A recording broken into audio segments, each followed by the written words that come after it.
Hey, you fish freaks, Daren Wendell here with Wendell Fishing, and recently I had Nolan Swinghammer on my podcast to talk about how to catch monster muskie. If you're looking for tips and tricks, you're in the right place. Let's hop in. I guess I should start by just saying muskie is the top of the food chain for me. That's what I love to do. So I walleye fish and I crappie fish when I can't muskie fish. So that is a lot of spring fishing for me. And then the second muskie opens, which up here is always Memorial Day weekend in the northern half of Wisconsin, and then the first Saturday in June in Minnesota.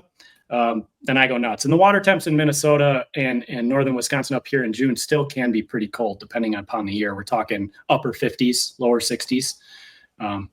So I think just like you kind of adjust your tactics depending on what the water temperature is. Slower, smaller baits in the spring generally. I didn't realize there was a season. I don't musky fish, so I mean, I don't know if there is a season around here. Maybe I'm probably just ignorant to it. I didn't realize. Maybe that's a up north thing. I have no clue. Maybe if you're in the comments right now, you can learn me on this.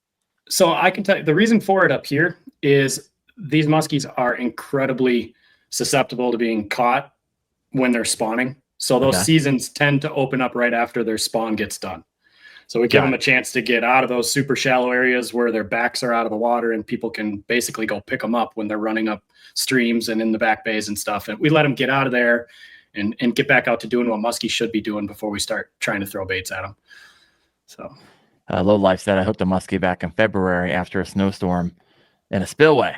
That's been the only place I've ever been able to catch a muskie is in a spillway, and floating a live bluegill that I had to catch in that body of water in order to make it legal. And I released them, but oh my gosh. And it was nowhere close to the photo I just shared. Oh my gosh. So these things are amazing. I know that muskies have like a hyper metabolism. Yes, once the summer picks up and that water temp rises, so does their metabolism. Yep. So that's your best time to catch numbers or to just catch one if you're trying to get in the game is when that water temp gets the highest. I mean, which is kind of counter to what I hear about how catching muskies, which is, the fish of 1,000 cast or whatever they say it is. But it would make sense to me if they do have a hypermetabolism that they would be somewhat fairly easier to catch. Walk me through what goes through your mind when I make that statement. So yeah, they call it the fish at 10,000 casts. 10,000. There you go. Yeah. Once you get into it, it's a lot less than that. I don't know if I've even 10,000 casts is a lot. That's a lot of casts. Yeah, they say like one fish for every 500 man hours or something like that. But I can promise you, I don't put 500 hours in before I catch one. The tricky thing about when their metabolism picks up is that's also, like I said, the hottest the water gets for the season. And up here, it can get up above 80 degrees. And muskies are definitely a cold water fish. When the water temps get that high, generally oxygen levels drop in the top portion of the water. When you jump in the middle of the summer and you dive in and all of a sudden you hit that cold water. It's like, holy cow. Cold. Yeah. You come back up into that warm water. Well, that warm water also has less oxygen generally when the water temps get high. So not only do the fish eat a lot, but it's also dangerous to catch them once that's what I've heard. Those levels. Yep. So it's kind of a balancing act. You fish the mornings, when the water temp's at its coolest, or you can fish all through the night for them sometimes when it gets super high water temps like that. But yeah, they are chowing. They are on structure. It's a ferocious bite, and it is really fun. So for those who never caught a muskie before, walk me through the fight of a muskie. Now, granted, I'm going to walk me through the story of this particular photo that I have here. Let me bring it up. I know, and for those listening in, you're going to have to explain kind of what we're looking at a bit. Let's go with this girl. Okay, sure. That's actually from this time of year. That's not from this year. That's from a previous year. I was out with a couple of buddies, and that's up in northern Minnesota. And we are actually using live bait, just like you described in the spillway there, to catch this fish. That's I forget length on that one. It was kind of a skinny fish, and this angle is doing it some favors, but that's right around a 4-footer. It doesn't hit that magic 50-inch mark. Is that the trophy magic mark, 50? Everybody shoots for that. And it's kind of regionally based too. In Wisconsin, 50 is your mark unless you're on Green Bay. If you're on Green Bay or you're on some of the big lakes up in northern Minnesota, 55 is the new 50. Okay. So, but yeah, I mean, it's still, if someone catches a 50, I'd equate that to shooting a booner buck. You know, it's like shooting a 170-inch whitetail. It's pretty impressive. Okay, it's like the double digit of bass fishing. Yes. 10 Yep, that's pounder. what I would Okay. say. All right. Yep. Good to know. So walk me through that day on that catch. What do you how are you finding them? What's going through your mind? What's your line you're using, the lures you're using, the rods you're using? How you finding these things? Okay, yeah, we'll start with tackle. So when we're doing live bait fishing like that, it's generally, as you can tell by what I was wearing, is very, very cold. And we generally move to live bait fishing because your line and your reels and everything is freezing up, so it's just impossible to cast. So we're using 12 to 20-inch suckers, giant suckers with quick set rigs on them. I actually just set a couple up in the garage. I'm going out tomorrow. But a quick set rig. Yeah, quick set rig. So it's got a little nose clip on it that pinches the sucker right in the nose and holds onto it. And then there's little wires that run down both sides of that nose clip with big treble hooks on it, with the barbs kind of bended out so they'll lay flat against the fish. And they're staggered down that fish. One is up just behind the gill plate, and one is on the other side of the fish down behind the dorsal. And you keep it up above their lateral line. Otherwise, when you poke through their skin, they'll just end up dying on you. But yeah, so what's nice about that is it's just barely, those hooks are just barely through the skin of the fish. Okay. And then we run a pretty substantial leader on that, like 130-pound fluorocarbon leader up above it. And it's generally like anywhere from 12 to 20 inches long. And then we have a solid welded ring, and I'll always put on a split ring on there, and I'll drop like a half-ounce egg weight. Sometimes it kind of depends on the sucker. If I got a wild sucker and I don't want that thing just running all over the place, I'll put a heavier weight on it. Okay. And then I always run a long catfish bobber up above that on a bobber stop. And I give them generally total, with the harness included, about 8 feet of line. And then I have line counter reels. I run Daiwa line counter reels off of a custom Thorn Brothers extra heavy. It's a fiberglass trolling rod, really is what it is, but I have the tip cut way down so that it's not so whippy. And I have extra oversized guides on it so that they don't freeze up. They're super tough, beefy guides. They're like a saltwater guide. Okay. And then what I'll do is I'll run one off of both sides, and I'll stagger them back about 60 feet on whatever side the structure is on. I keep that one closer. I'll keep that one at about 60 feet. And then off the other side, I'll run it back to about 100 feet. And the reason why I do that is so they're not tangling up with each other. Yeah, it takes off. It goes behind. All right. Yeah. And then the idea with the catfish bobbers, the long, skinny bobbers, when you're looking back, you can quickly see what that bobber's doing. Like if the fish is swimming to the left, the bobber will be pointing that way. So you can kind of just really, a lot of people will run a balloon or just a big round bobber, but you can't tell what your sucker's doing when you got that. You want it to kind of, show you. Like, is that so you'll see the bite before you'll feel it. A lot of times. Yeah. That sucker will go nuts, and I keep the bail open and just turn the clicker on so that fish can run. And all of a sudden and when the muskie gets it, it's like, I salmon fish, so I know that that sound. It's super addicting. I want to set my alarm clock to that. That would wake me up every morning. Yeah. Now that rig sounds really expensive. Yeah, right. It is.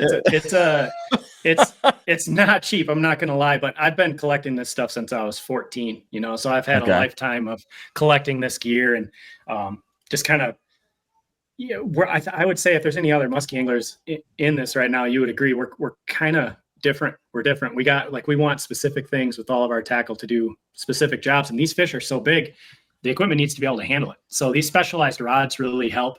Daiwa makes some killer reels that really. How long are those things? Oh, the rods. Well, these trolling rods are short. These are 8.5 or 8'9", I think, is what they ended up being cut down. I do add a little bit to the back grip on them. I do. Do you mod them yourself to cut them down? Nope. For everybody that's listening, Thorn Brothers in the Twin Cities here, they're in Blaine, Minnesota. They'll do anything custom for you, and that's across the board of all species. They're incredible.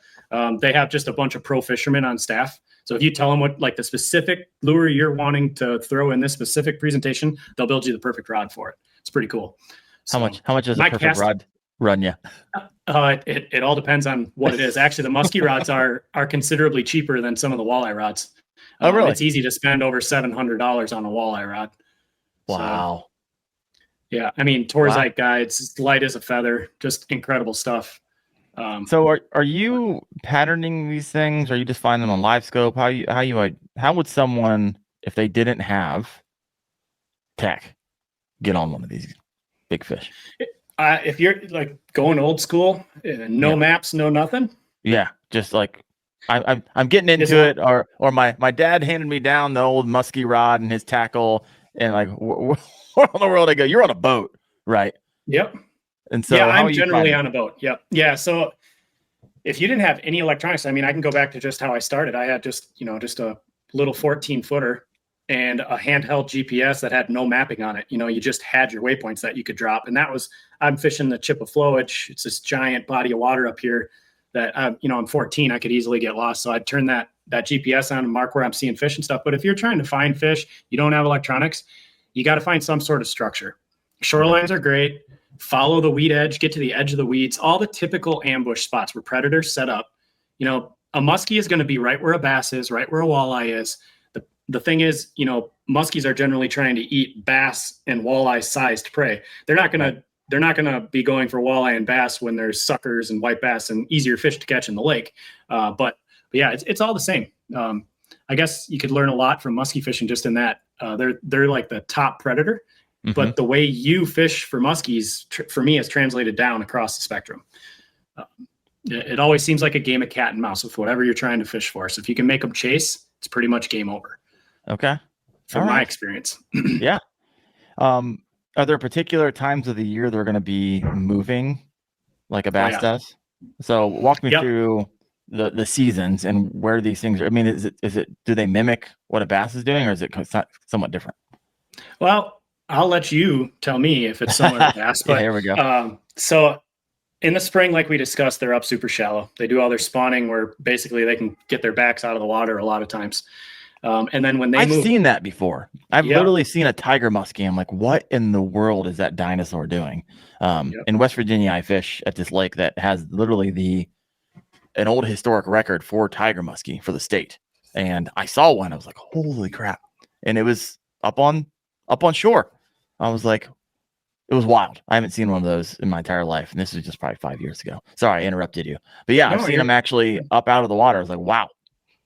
Yeah. And generally, there's a lot of structure up there and stuff that they're using to rub up on to push the eggs out. And it can get, I guess it can wear these fish out. Generally, after the spawn, they have big scars on them. They get pretty skinny. They're not eating for the whole time they're doing it. So just like you and I would do. The rocks to like massage their stomachs to push out the eggs. Yeah, you'll see the males and the females swimming right next to each other, and they're kind of both doing their thing at the same time. So it's very interesting to watch them do what they do. But after that, I mean, they're exhausted, they're beat up. So just like you and I would do, they go somewhere where they can just rest. And that is generally the biggest basin, the biggest section of the lake with open water that's the deepest with a ton of bait fish in it, so they don't have to work hard for food. And they will just go there, they will sit there and try to recover and slowly start to get their appetite back. And there's a lot of good fishing that can be had then too. But generally in the spring, you're able to throw little bucktails and it's easy on you and you can get warmed up, throughout the season. But if you're going for that bite right there, you're throwing a giant rubber. Oh my gosh. Stuff like that's insane. Yeah. Stuff like this that weighs a ton. It beats you up. But when I'm casting, I am using a 10-foot extra heavy rod with a 100-pound test line. So, I mean, I can let that rod just kind of do all the work, or as much work as I can let it do. Right. But yeah, and then once it's generally, right around the 4th of July, that water temp starts moving up a little bit and these fish start getting a little bit more aggressive, that they'll start sliding to structure. And it's always that nearest adjacent structure, like talking rock piles, big points, stuff like that. They basically follow their stomachs wherever it leads them. And then all summer long, they kind of go back and forth from open water up onto structure when they eat. Fish are different. Some fish will live right up in the weeds and stay shallow all summer. Sure. Some fish will stay out deep all summer. Mm-hmm. And some will do a little of all of it. There's been some tracking studies in Green Bay where these fish are covering hundreds of nautical miles. That's what I was going to ask you. Do they just chill out in one area? And the answer is no. They're on the move. 100 nautical miles in a week? Yeah, some of this stuff is insane that we've been seeing in the Great Lakes from studies they've been doing out there. But yeah, and then the exact opposite too. Some of them are homebodies. They're just like humans. Some of them don't leave this little area. Like those big open water bites that we discussed. Right. I always drop waypoints when I'm marking these fish in open water, even on my side imaging. Okay. And it's eerie. Every year it seems like, you go back to this giant basin that's like, I don't know, 30 football fields, but they're always within a little area right around where your waypoints are for whatever reason. If it's a current that sets up there that's so subtle, or a pocket of water or a spring underneath it, who knows? But for whatever reason, it does seem like there's some patternable fish even deep. Interesting. So when you say deep, how deep are you fishing for these muskie? Well, so you're always fishing for them up in like the top 10 feet of the water column. Oh, okay. So you're getting them to come up. Yeah. You're getting them to come up generally. If they're deep, they're not feeding. They're not actively feeding when they're deep like that. And it's been a sensitive subject for a long time now about forward facing sonar. Mm-hmm. Muskie anglers are very worried about that because as aggressive and as dominant as these fish are, they're also incredibly fragile, and it takes 25 to 30 years to grow one over 50 to 55 inches. That's why they're a trophy. Yeah. So if you mishandle one, or if you bring one up from too far down too fast, they'll get barotrauma and they'll do a delayed mortality and die. And I mean, no one wants that. No, nobody wants that. You can't keep people from fishing. And I do feel like this technology is amazing and I love it. But I just think everyone's trying to find that sweet spot of how to target these fish at different points of the water column, at different water temperatures, and at different times of the year to keep this fishery sustainable. But yeah, it's interesting stuff. So what are the arguments? So obviously you use FFS? I do. I have not used it to actually sharpshoot muskies yet. Right. With guiding a little bit here and there, I actually put it on the side of my boat. I point it towards the front where I have my clients, and I put it in perspective mode. Yeah. So it's shooting sideways. So then all I have to do is just kind of look down at my feet at my graph when they're about halfway in with their retrieve, and I can see if they've got to follow. So then I can do what I got to do to get my stuff out of the way and help coach what's going on up in the front of the boat. So I can just be a little bit more prepared with it. Yeah. Sharpshooting all the other stuff, the walleyes, the crappies, heck yeah, it's awesome. And I would have been out there sharpshooting probably muskies this year. Now that I know a little bit more about what they need to be safe and everything else, and kind of, I'm fortunate. I got a bunch of friends that do this full time. So getting feedback from them and hearing about their successes doing it and that it's safe and they feel comfortable. I feel comfortable now too, but I have a 4-month-old. So if you do the math, that was the middle of July that he was born. So that I didn't get out a whole lot this summer. Yeah, zero fishing. Yeah. So I didn't realize you were a guide. That is very light term. I've guided a fair bit over the last 5 years, but generally one of my best friends is a phenomenal guide. I'd put him in the top 5 muskie anglers of all time, but that's just my opinion. One of my best buddies, and he gets a ton of trips, obviously being full time, and he's so booked up that when someone will call him and he's booked, he'll ask me if I can take him for him. And if it works with my schedule, in the past when I was kind of freelancing or filming, having to be gone for my job when I was home, I could do whatever I wanted. Now I'm full time doing a different thing. This has been a few years, so the time to guide is minimal. So this is an interesting question. So if someone were to say, call a guide, take me out musky fishing.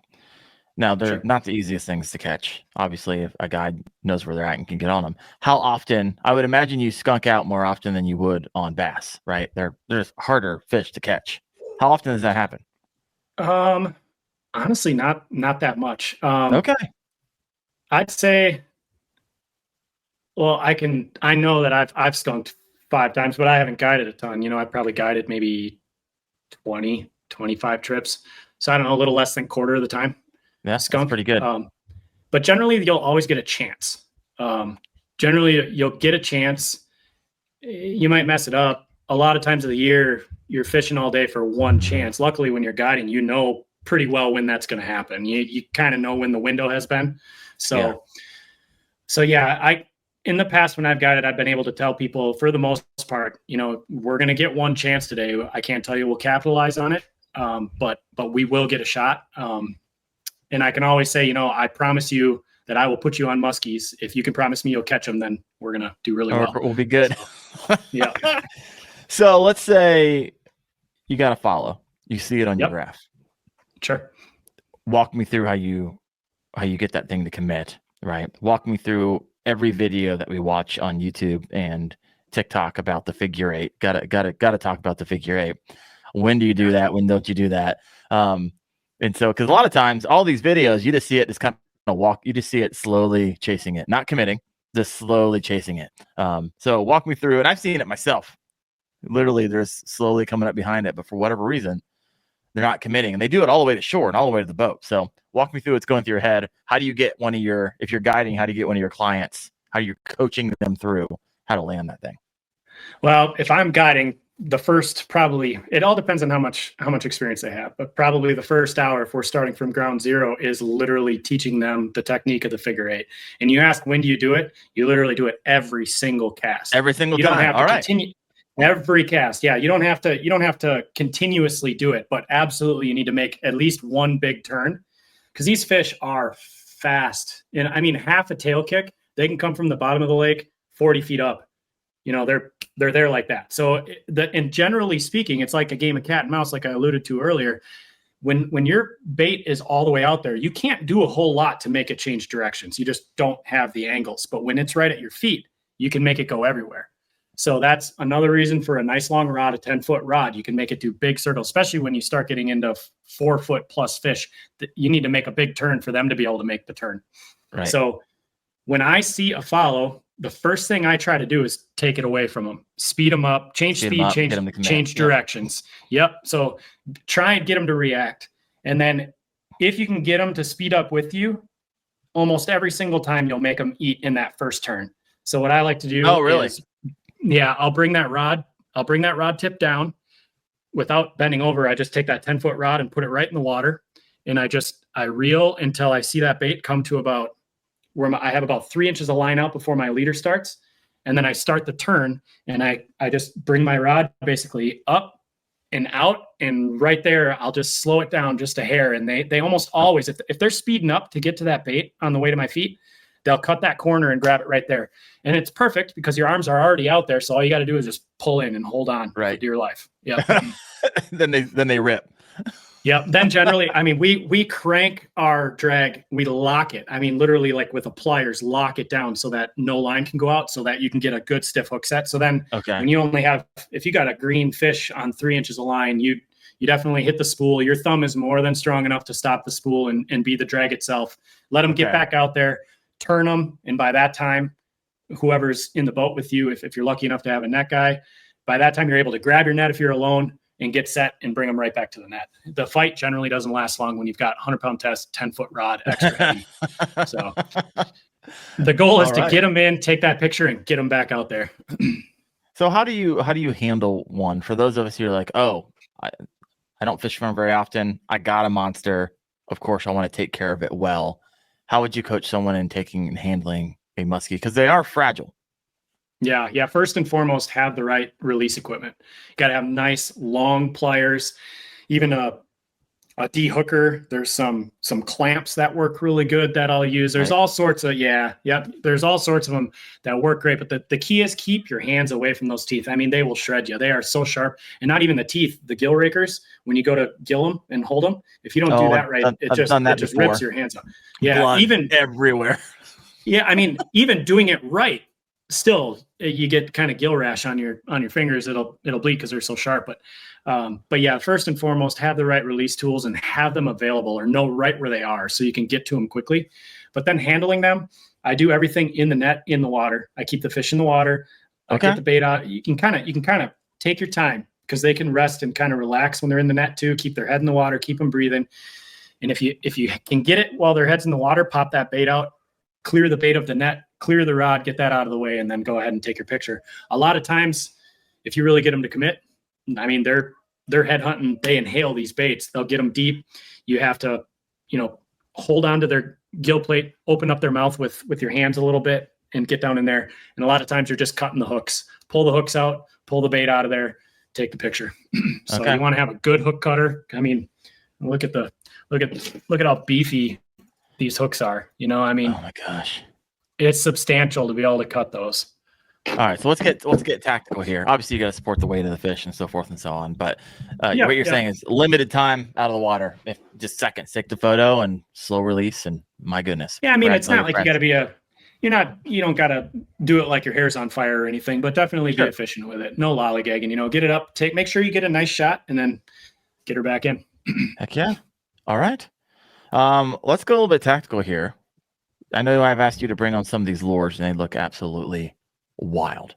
So walk me through what you're using here, and you're gonna have to talk people through who are listening to it. Sure. You want to start on top, or you want to start with rubber? What are you feeling? What's that first crazy thing that you showed? That looked like it was soft plastic. This is a Medusa, appropriately named. So, that is the most ridiculous thing I've ever looked. It's part fish, part octopus. Yeah, this is a brand new one, but actually this is a very successful bait for me on one specific body of water. Lake Vermilion, for those of you that are ever up in Minnesota. Buy one of these. This is the big size. So it's a giant swim bait. It's a pull pause situation. Those tails will flutter like crazy. So you could, if you wanted, slow retrieve it, but it's way more effective to rip it hard. And then on that drop is when you'll get bit. So it's rip, reel up the slack, rip, reel up the slack. It's just a ton of work.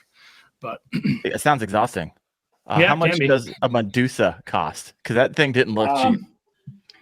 Well, musky baits in general are not. This is actually one of the cheaper ones, and I'm guessing here it's got to be in the $30 price point range. Okay, that's not too bad. $35. No, it's not horrible, especially by musky bait standards.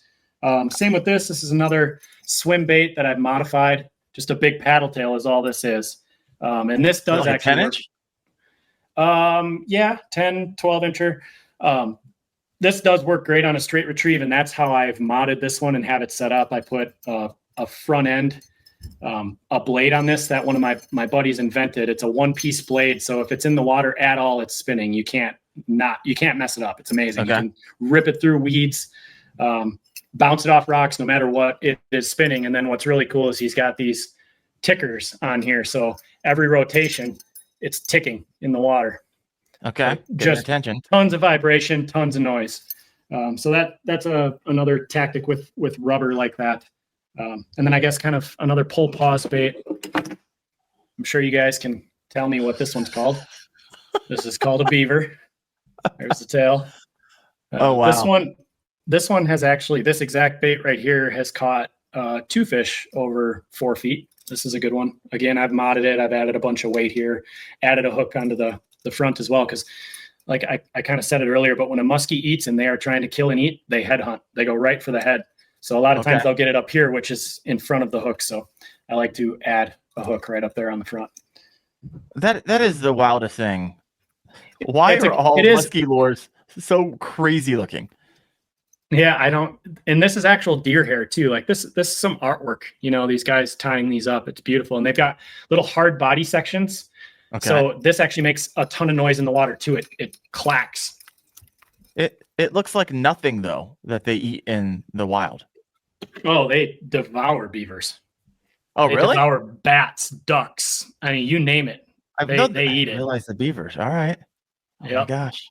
If it's in the water, they're eating it. If they want it, they eat it. So another really cool tactic, probably my favorite way to catch a muskie, and I would say to catch anything, is top water. Okay. Check out this crazy thing. Wow. This is called a flap tail. So when you just reel it, this is a super slow working bait, and this just flips up and clicks the back. That is it. That's all it does. And it's generally very effective at night, but I mean, even in big waves, people think it's a calm night type of deal, but that big body, those fish just find that thing, and that noise annoys the heck out of them. So they come up, and I think sometimes they just come up and hit them just because they're mad at it. I don't even think they want to eat it. What does a topwater bite look like for a 4 foot? I mean, white water like a fountain. It's impressive, man. I mean, then they come up, and when they get pinned, they sit there and just shake their head, so it looks like just a blender out there. It's intense. Wow. So do you ever like? Is there ever like you ever identify like feeding outside of your lure? Like, is it like a bloody mess when they get a hold of stuff? I wouldn't say a bloody mess. They generally just get a hold of what they're eating so quick. And they take it down. Or they take it to where you can't see them. They'll shoot out of there, do whatever. I can tell you from fishing live bait, what they do mostly is they'll come and they'll hammer it, and they bite it and they get a hold of it and they'll T-bone it. And then they'll sit there and just chew on it, killing this thing, killing whatever it is that they caught. And then once they get it dead where it can't swim off, they'll spit it and then they'll grab it head first to eat it. Okay. So, yeah. So again, like when you're throwing, this is another dive rise type pull pause bait. They're always hitting these things at the head for that same reason. So this is very similar to a Suic style bait. You pull and it dives down, and then when you pause, it'll either just slowly suspend or rise up, depending on how you have your weight configuration right here. So you can take these weights out and then it'll rocket back up. So. Oh my gosh! If you got a question for Nolan about musky fishing, go ahead and throw that in. We got some questions. I got some questions and comments. Sure. Bart Foster says, "No musky down here, but I've been catching a mess of chain pickerel. They are bad about stealing my lures as well." Let me see. Steven Sturgeon, the refuge I fish in Illinois, they're ferocious and tear up my bass tackle. Yeah, that sounds about right. Yeah, for sure they do that. Yep. The muskies in Lake St. Clair have a lot of gizzard shad to eat. Muskie's been on my bucket list from Dave. Low Life said the one I hooked and lost with the 3-foot tiger muskie. And I got a question here for you from Magnus Fisherman. What's your PB muskie? My PB muskie, I have had multiple fish in the boat over 50, and I've been in a boat multiple times with fish even over 53. But me catching one personally, I have 2 fish at 49 3/4. Oh my gosh, you gotta be kidding me. Yeah, and I'm not stretched. No matter what I did, I couldn't get that tail to bump 50. So, yeah, just if that tells you, I mean, I've been fishing for them since I'm 14. Like I said, I've seen them a bunch. I lost one that was closer to 55 than it was to 50. How'd that happen? I just made a terrible mistake. My wife and I were on a camping trip around Vermilion for a week, and we're fishing all morning. We get out there, before the sun is up. And I think if it was 11:15, we were hungry for lunch. So I actually just threw a couple rods back and started trolling. And I put the boat in gear, and then we were going to open up the cooler, and we had all sorts of great boat snacks, like high-class boat snacks, like chips. And I think we had vegetables and dip and sandwiches, like good stuff, And we're just starting to crack that stuff open, and my alarm clock goes off. That sound, now I turn around and look, and this rod right next to me is just peeling line. I had it set at I think 21 feet back. And when I got up and out of my seat, turned around and grabbed the rod out of the rod holder, it was at 120 feet. Oh, wow. It was just full tilt going. So I kept the boat in gear and engaged the rod and just slowly started reeling. And I got that thing to come all the way back. But my fatal mistake was, trying to do it one-handed. I popped my boat, my throttle back a little too far, and I didn't have quite enough speed pulling us forward still. So that fish was able to swim around too much. I got it right to the boat, and it wanted to come and swim up, like race the boat. And instead of doing what I should have done and I should have just walked by, killed the trolling motor, and let it around the front of the boat, staying in front of it. I tried to turn it and bring it back around to the backside. And the second I did that, one little shake and she popped off. And then of course she just sat there. She didn't even swim off. She just sat there and drifted back away from the boat. And you just staring. Yep. Yeah. You saw it though, so you knew. Oh yeah, I saw it multiple times. Yeah, it was a big one. Oh my gosh. But the one that got away. There it is. Yeah, one of the many. But yeah, it's my wife just kind of knew the drill. She saw the look in my eyes. She knew I was mad at me. There wasn't much said for a couple hours. Yeah. What's the number one mistake how do they lose big fish like that? What's the common rookie mistake? Help us not make it. Not having your drag locked completely down. You have to get, when you set the hook on these things, especially, think about, yeah, those are thick gauge wire hooks. Those are insane. Well, but if you're casting rubber like this and a fish comes up and grabs onto this thing with their teeth, Like, I don't have teeth in my hands, but I'll bet you couldn't come up and pull this bait through my hand. I bet you couldn't do it. Right. So in order to get hooks in that fish's mouth, you literally need to rip this bait through their teeth to get hooks into them. Think about that. Like, it takes a huge hook set. That's why you got those 10-foot extra heavy rods with a 100-pound test. And a lot of times when I'm fishing these, this is kind of like a insider tip here. And it takes a ton of practice to mentally to be able to think about this in a split second. Like, it's just repetition. Yeah. But I will actually lean forward because the line's tight when you're ripping, and then it goes slightly slackline, but you can still feel it, and you feel the thump when they hit it.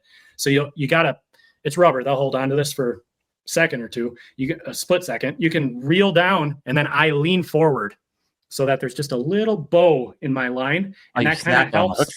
Yeah, it kind of helps like a rubber band to kind of get that extra little snap to come through. And I do the exact same thing when I'm live bait fishing. The exact same thing. I give them just a little bit.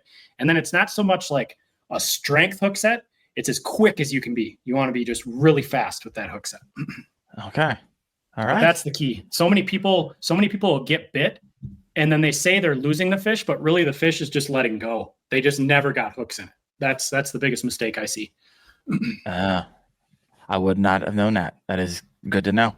You would think that a fish just comes up, a predatory fish would just come up and grab it from behind. No, they're swinging around and grabbing at the head. A lot of times when I got beginners in the boat, we're throwing bucktails. It's an inline. Yeah, inline this is massive. Inline that was one of the bucktail. questions. Yep. So this is a custom made one, hand tied by a really good buddy of mine. It's beautiful. He's a fly fisherman. He does some awesome stuff. But the benefit of these is you're straight retrieving them. Your line is always tight. And when a fish comes up and grabs this, it slips right through their mouth and they get hooked. The hookup percentage on these is excellent. These are incredibly awesome to fish in the figure 8. It's hard to beat a bucktail. You can move them fast in the water, cover water. If you're going to start musky fishing in one form or another, throw a bucktail. I don't care which one it is, throw one. Hey guys, hopefully that was helpful for you. If you like this setup, this was actually clipped from my podcast, which I am on episode number 76. So if you like that, you can check out the Kayak Fishing Obsessed podcast playlist right there. Thanks for watching, guys. I'll see ya.